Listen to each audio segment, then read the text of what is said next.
ഇതാട്ടാ നമ്മുടെ അടുക്കളയുടെ അവസ്ഥ. ഇപ്പൊ രണ്ടു മൂന്ന് ദിവസമായിട്ട് തുണി ഇങ്ങനെ മഴ അടുപ്പിച്ച് ഇങ്ങനെ കൊണ്ടുപിടിച്ച് ഇങ്ങനെ പെയ്യണോണ്ട് തന്നെ നമ്മ അടുക്കള മുഴുവൻ അഴകെട്ടിട്ടിരിക്കട്ടെ കൈ. അപ്പം നമ്മളിന്നും രാവിലെ തന്നെ നമ്മളുടെ കഴിഞ്ഞ ദിവസം ഉണ്ടാക്കി ചിക്കൻ കൊണ്ടാട്ടമില്ല, ചിക്കൻ കൊണ്ടാട്ടം കൊണ്ട് ആൾക്ക് തന്നെ നമ്മൾ ചെയ്യാമോ. അപ്പം നല്ല സോസൊക്കെ വാങ്ങിച്ചുകൊണ്ട് വന്നിട്ടുണ്ട്. ചേട്ടൻ്റെ പൊറോട്ടയൊക്കെ വാങ്ങിച്ചുകൊണ്ട് വന്നിട്ടുണ്ട്. ഞായറാഴ്ച മാത്രമേ നമ്മുടെ ഇവിടെ പൊറോട്ട കിട്ടുള്ളൂ. നമുക്കാണെങ്കിൽ പൊറോട്ട എന്ന് വെച്ചാൽ പ്രാന്താണ്. പൊറോട്ടയൊക്കെ വാങ്ങിച്ചിട്ടുണ്ട്. അപ്പം ഇനിയിപ്പോൾ കാലത്തെ പരിപാടി എന്ന് പറഞ്ഞാൽ കണ്ടോ ഗൈസ്, മിക്കൂന് ചെറിയൊരു അപകടമൊക്കെ പറ്റിയിരിക്കേണ്ട. മിക്കൂസ് ഇന്നലെ സൈക്കിൾ ഔട്ടിയായിട്ട് ട്യൂഷൻ ക്ലാസ്സിൽ നിന്ന് വന്ന വഴിക്ക് നമ്മുടെ വഴിയിൽ തെറ്റി തലയും കുത്തി വീണ് ചതഞ്ഞിരിക്കുകയാണ് ഗൈസ്, ചതഞ്ഞ്. അപ്പം മിക്കൂന് സന്തോഷമാകാൻ വേണ്ടിയിട്ട് മിക്കൂന് ഇഷ്ടമുള്ള ചിക്കൻ കൊണ്ടാട്ടം ഉണ്ടാക്കാൻ വേണ്ടിയിട്ട് പപ്പതി രാവിലെ തന്നെ പോയി ചിക്കനൊക്കെ വാങ്ങിച്ച് കൊണ്ടുവന്നിട്ടുണ്ട് കേട്ടോ. കുറച്ചധികം ചിക്കൻ ഉണ്ട്. അപ്പോൾ ഈ ചിക്കൻ നമുക്ക് അടിപൊളിയായിട്ട് ചിക്കൻ കൊണ്ടാട്ടം ഉണ്ടാക്കാം. കഴിഞ്ഞ പ്രാവശ്യം സാധനങ്ങളൊക്കെ ഭയങ്കര കുറവായിരുന്നു കേട്ടോ. എന്നാലും ഞാൻ നിങ്ങളെ വീഡിയോ എടുത്ത് കാണിച്ചിട്ടുണ്ടായിരുന്നു കുറച്ചും കൂടി ഭംഗിയായിട്ട്. ഇന്ന് നമുക്ക് ഡീറ്റെയിൽ ആയിട്ട് ചിക്കൻ കൊണ്ടാട്ടം ഉണ്ടാക്കണത് കാണിച്ചു തരാം കേട്ടോ.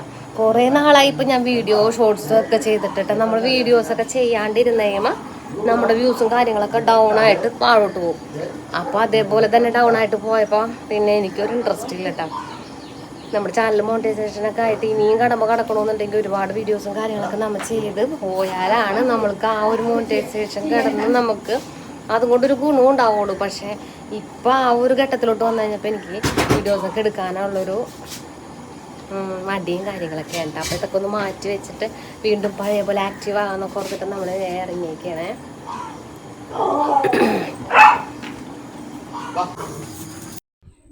ഞായറാഴ്ചയാണെന്നുണ്ടെന്നുണ്ടെങ്കിൽ ഞാൻ എന്ത് ചെയ്യുമെന്നാ നേരത്തെ തന്നെ വീട്ടിലെല്ലാവരോടും പറയും. എന്നെ പ്രതീക്ഷിച്ചുകൊണ്ട് എല്ലാവരും ചായ കുടിക്കാൻ വേണ്ടിയിട്ട് നോക്കി നിൽക്കണ്ട. വേഗം എന്താണെന്ന് വെച്ച് കഴിഞ്ഞാൽ അവർക്ക് വേണ്ട സാധനങ്ങളൊക്കെ ഉണ്ടാക്കിക്കൊള്ളണം, എന്നെ കാത്തിക്കരുത്, എന്നെ ശല്യം ചെയ്യരുതെന്ന് ഞാൻ തലേദിവസം തന്നെ പറയും കേട്ടോ. എന്നിട്ട് കിടന്ന് കുറച്ച് നേരം കൂടി അധികം നേരം ഉറങ്ങാൻ വേണ്ടിയിട്ടാണ് ഞാൻ അങ്ങനെ പറയണത്. പക്ഷേ ഇവരെ കാലത്ത് തന്നെ എണീപ്പിച്ച് പള്ളിയിൽ പറഞ്ഞു വിടണമെന്നുണ്ടെന്നുണ്ടെങ്കിൽ ഞാൻ കാലത്ത് എഴുന്നേക്കണം. അപ്പോൾ പിന്നെ നമുക്ക് കിടക്കൽ നടപടി ആവൂല കേട്ടോ. അപ്പോൾ രാവിലെ തന്നെ എഴുന്നേക്കണ്ടേ വന്ന്. അപ്പം പിന്നെ ഉറക്കവും പോയി. ഇനിയിപ്പോൾ രാവിലെ വീട്ടിലുള്ള കാര്യങ്ങളൊക്കെ ചെയ്യാനായിട്ട് ഒരു ദിവസമല്ലേ കിട്ടുള്ളൂ. അപ്പോൾ ചെയ്യാന്ന് ഓർത്തിട്ടൊക്കെ നമ്മളിങ്ങനെ ഇറങ്ങിയേക്കേണ്ട. നമ്മുടെ രമ്പ അവിടെ പച്ചപ്പൊക്കെ പിടിച്ചിങ്ങനെ നിപ്പുണ്ടിനെ ഇറക്കി നടറോട്ടോ. നല്ല മഴ ആയതുകൊണ്ടാണ് മുറ്റത്തോട്ട് ഇറക്കി നടാത്തത്. രമ്പയല്ല കേട്ടോ, അത് ആഫ്രിക്കൻ മല്ലിയാണ് കേട്ടോ. 2-3 പേരൊക്കെ കമന്റിലൂടെയൊക്കെ പറഞ്ഞിട്ടുണ്ടായത് രമ്പയെന്ന് പറഞ്ഞത് വേറെ ഏതോ ചെടിയാണെന്നാണ് പറയണത്. അപ്പം അനുചേട്ടൻ ഇങ്ങനെ ബ്രൂണോനെ അവിടെ സംരക്ഷിച്ചുകൊണ്ടിരിക്കേണ്ട. ബ്രൂണോന്റെ മക്കളൊക്കെ എല്ലാനും കാണാണ്ടൊക്കെ ഇപ്പം ഇവൻ മാത്രമുള്ള കേട്ടോ. ഈ ഒരു മോൻ മാത്രമേ ബ്രൂണോന്റെ കൂടെ ഉള്ളൂ. ഇതാണെന്നുണ്ടെന്നുണ്ടെങ്കിൽ എൻ്റെ പൊന്നെ. അപ്പം കറുപ്പെന്നാണ് ഞങ്ങൾ വിളിക്കണത്. അങ്ങനെ കറുപ്പനെയൊക്കെ നമ്മൾ സൈഡാക്കിയിട്ട് ഇതേ ചിക്കൻ കൊണ്ടാട്ടം ഉണ്ടാക്കാനായിട്ട് കയറിയൊക്കെയുണ്ട. അപ്പം കഴിഞ്ഞ ദിവസം നമ്മൾ മലയാറ്റൂർ പോയപ്പോൾ എനിക്ക് ഷായി ചേച്ചി അവിടെ നിന്ന് തന്നു വിട്ടതാണ് കേട്ടോ കടുമാങ്ങാച്ചാറും മാങ്ങ ഉപ്പിലിട്ടതൊക്കെ. ഞാൻ കടുമാങ്ങ ഉപ്പിലിട്ടതൊക്കെ പിള്ളേർ ഇടക്കിടക്ക് എടുത്ത് പോയി തോണ്ടി അതിനകത്ത് പൂപ്പലൊക്കെ കയറി മൊത്തം നശിച്ചു പോയിട്ട് ഞാൻ കുഞ്ഞു കുപ്പിയിൽ ഒരു ചില്ലും കുപ്പിയിൽ ഇട്ട് വെച്ചിട്ടുണ്ടായിരുന്നു. അപ്പം ഈ കടുമാങ്ങയൊക്കെ ഞാനിപ്പോൾ തിന്ന് പൂപ്പലൊക്കെ വന്നു തുടങ്ങിയിട്ടുണ്ട്. അപ്പം നമുക്ക് ചിക്കൻ ഉണ്ടാക്കട്ടെ. ചിക്കൻ കൊണ്ടാട്ടം കഴിഞ്ഞ പ്രാവശ്യം ഉണ്ടാക്കിയിട്ട് അടിപൊളിയായിരുന്നു എന്നും പറഞ്ഞുകൊണ്ട് ചിക്കൻ ഇത്തിരി കൂടുതൽ വാങ്ങിച്ചിട്ടുണ്ട് കേട്ടോ ചേട്ടൻ. അപ്പം എന്തായാലും ഇത് കുറച്ച് പോർഷൻ എടുത്ത് ഞാൻ മാറ്റി വെക്കണുണ്ട്. എന്തായാലും നമുക്ക് വേറൊരു ദിവസം കറിക്ക് വേണ്ടിയിട്ട് ഒന്നും ഇല്ലാണ്ടിരിക്കുമ്പോൾ എടുക്കാലോ എന്ന് ഓർത്തിട്ട് കോഴി ഇത്തിരി എടുത്ത് ഞാൻ മാറ്റി വെച്ചിട്ടുണ്ട്. ബാക്കിയുള്ളത് നല്ലോണം കഴുകിതേ വൃത്തിയാക്കി എടുക്കേണ്ട കേട്ടോ. കുറേ നാളുകൾക്ക് ശേഷമാണ് ഒരു ഡേ ഇൻ മൈ ലൈഫ് ചെയ്യണത്. എപ്പോഴെപ്പോഴൊക്കെ പിടിച്ചൊക്കെ വെക്കും. പിന്നെ എനിക്കൊരു ചമ്മലാണ് ഇത് ഇടണോ വേണ്ടേ എന്നൊക്കെ ഒരു ചിന്തിക്കോട്ടോ. ആരാരുടെയും കമന്റുകൾ കാണാണ്ടൊക്കെ എന്റെ വിചാരം ഇനിയിപ്പോൾ ആരും കാണുന്നുണ്ടാവൂല, ഇഷ്ടപ്പെടുന്നുണ്ടാവൂല, അങ്ങനെ അറിയാൻ ഉണ്ടാവൂല. ഡെയിലി ഇൻ മൈ ലൈഫ് കാണാൻ ഇഷ്ടമില്ലാത്തതുകൊണ്ടായിരിക്കും കമന്റ് ചെയ്യാത്തതെന്നൊക്കെ ഓർത്തിട്ട് ഞാൻ ചെയ്യാത്തതാട്ടോ. പിടിച്ചു വെക്കും. പക്ഷെ അതൊക്കെ ഒന്ന് വോയിസ് ഓവർ കൊടുത്തിട്ട് ഞാൻ ഇടാനായിട്ട് മടിയാണ്. അപ്പം ഞാൻ നോക്കുമ്പോണ്ടാ സബ്സ്ക്രൈബർ നല്ല അടിപൊളിയായിട്ട് കയറിപ്പോയിക്കൊണ്ടിരുന്ന സബ്സ്ക്രൈബ്സ് എല്ലാനും താഴോട്ട് ഇങ്ങനെ ഡൗൺ ആയിക്കൊണ്ടിരിക്കേണ്ട. എല്ലാനും നമ്മൾ വീഡിയോസ് കണ്ടിന്യൂസ് ആയിട്ട് ഇത് ഇട്ടുകൊണ്ടിരുന്നാൽ മാത്രമേ ഈ ഒരു പണിക്ക് നിന്നാലേ കാര്യമുള്ളൂ. നമ്മൾ വേറൊരു കാര്യങ്ങളിലോട്ടൊക്കെ തിരിഞ്ഞു പോയി നമ്മൾ ഇതിന് വേണ്ടിയിട്ട് ഒരു 10 മിനിറ്റ് 15 മിനിറ്റ് നമ്മൾ ഈ ഒരു കാര്യത്തിന് നിന്നാൽ മാത്രമേ ഇതും കൊണ്ടൊരു ഗുണവും അതുകൊണ്ടുള്ളൊരു കാര്യങ്ങളൊക്കെ നമുക്ക് കിട്ടണമെന്നുണ്ടെന്നുണ്ടെങ്കിൽ അതിന് വേണ്ടിയിട്ടൊരു 15 മിനിറ്റ് മാറ്റി വെക്കണം. അപ്പോൾ അതൊക്കെ എല്ലാം എനിക്കറിയാം. അറിഞ്ഞുകൊണ്ട് തന്നെ നമ്മൾക്ക് ചില സമയങ്ങളിൽ ജോലിയുടെ തിരക്കുകൾ, ചിലപ്പോൾ ഈ മൈഗ്രെയിൻ ഉണ്ട് എനിക്ക്. അപ്പോൾ അതിൻ്റെ പ്രശ്നങ്ങൾ അതൊക്കെ ഇങ്ങനെ വന്നു കഴിയുമ്പോൾ ഞാൻ മൊത്തത്തിൽ ഡൗൺ ആയി പോകും. അപ്പോൾ പിന്നെ എനിക്ക് അങ്ങാട് വീഡിയോസും കാര്യങ്ങളൊക്കെ ചെയ്യാൻ പറ്റണില്ല. പിന്നെ ഉള്ളതെന്ന് വെച്ച് കഴിഞ്ഞാൽ നമുക്ക് ഈ അടുക്കളയിൽ കിടന്നുകൊണ്ടുള്ള കാര്യങ്ങൾ മാത്രം, അത് നിങ്ങൾ ബോറടിക്കേണ്ടെന്ന് ഓർത്തിട്ടാണ് ഞാനിങ്ങനെ വീഡിയോസ് കൂടുതലും ചെയ്യാത്തതും.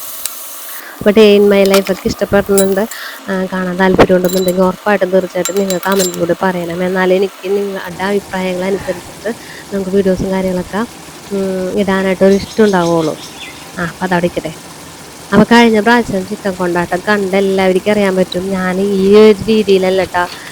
ഞാൻ ചിക്കൻ കൊണ്ടാട്ടം ഉണ്ടാക്കാനായിട്ട് എല്ലാ സാധനങ്ങളൊക്കെ നല്ല ഭംഗിയായിട്ട് അനുസരിച്ചിട്ട് വാങ്ങിച്ച് പിടിച്ചൊക്കെ തന്നു. പക്ഷേ വെക്കാൻ തുടങ്ങി കഴിഞ്ഞപ്പോൾ പെട്ടെന്ന് എനിക്കൊരു മടി അങ്ങോട്ട് വന്നു. അപ്പോൾ ചിക്കൻ വറുത്തെടുക്കണ്ടതിന് പകരം ഞാൻ കുക്കറിലിട്ട് 2 വിസിൽ കേൾപ്പിച്ച് ഗൈസ്. അതോടെ നമ്മുടെ ചിക്കൻ അറജം പുറജം വെന്ത് ഉടഞ്ഞു പോയി. അപ്പോൾ പിന്നെ ഇനിയിപ്പോൾ അധികം ഒന്നും ഇട്ടുകൊണ്ട് ഇതിനെ വറ്റിക്കാൻ ഒന്നും പറ്റാത്ത അവസ്ഥയിലായി പോട്ടാം.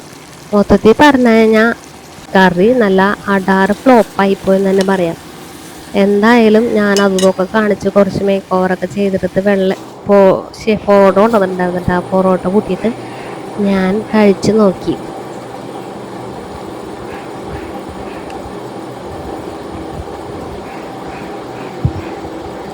ഞാനുണ്ടാക്കുകൊണ്ട് പറയാനല്ല കഴിച്ചു, ഒരു അസുഖമില്ല.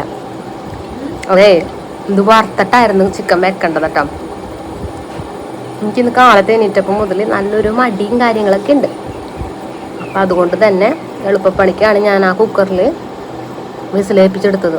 ശരിക്കും ഇത് മസാലയൊക്കെ പുരട്ടിയിട്ട് ഞാൻ ആദ്യം ഒരു ദിവസം ഇട്ടിട്ടുണ്ടായിരുന്നു.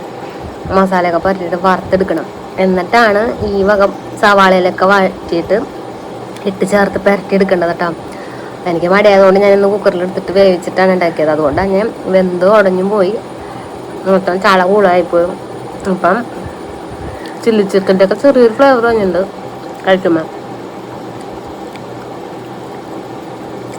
എന്തായാലും എനിക്കിന്ന്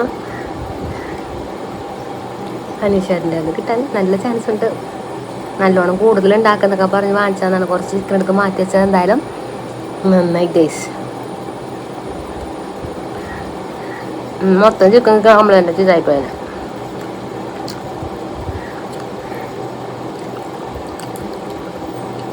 കഴിക്കട്ടെ കേട്ടോ.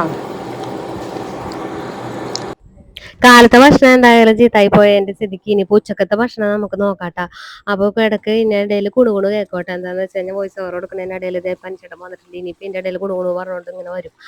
അപ്പം അതോടിക്കട്ടെ. അപ്പോൾ നമുക്ക് അരിയൊക്കെ ഒന്ന് കഴുകി വൃത്തിയാക്കിയിട്ട് വേഗം അതേ കുക്കറിലൊക്കെ ഇട്ട് അടിച്ച് കഴിഞ്ഞിട്ട് എന്തായാലും ദൈവം ഇനിയിപ്പോൾ അമ്മിച്ച് വന്നു കഴിയുമ്പോൾ ഈ കറി കണ്ടു കഴിയുമ്പോൾ എന്നെ ഇവിടെ നിന്ന് ഓടിക്കാതിരുന്നാൽ ഞാൻ പറയും കേട്ടോ. അത്രയും ഫ്ലോപ്പാണ് കറി. അതാണ് ഞാൻ വിശദമായിട്ട് ഞാൻ കറിയുടെ റെസിപ്പി ഒന്നും നിങ്ങൾക്ക് പറഞ്ഞു തരാം. ഇത്ര വില മീൻ കണ്ടിട്ടുണ്ടോ നിങ്ങൾ ഗൈസ്? ഇത് തൂളിയാണ് കേട്ടോ, നമുക്ക് മഴ സമയത്ത് കിട്ടുന്നതാണ് കേട്ടോ. പുഴയിൽ കിട്ടിയതാണ് കേട്ടോ. 10 കിലോ ഉണ്ടായിരുന്നേ.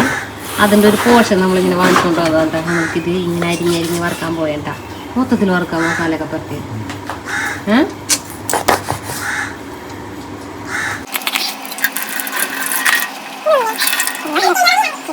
ഒരു പീസ് കട്ട് ചെയ്തിട്ട് നമുക്ക് ഏകദേശം ഇത്രയും മീനുണ്ടായിരുന്നു കേട്ടോ. ഇനിയിപ്പോൾ ഇത് നമ്മൾ നല്ല മസാലയൊക്കെ പറ്റി.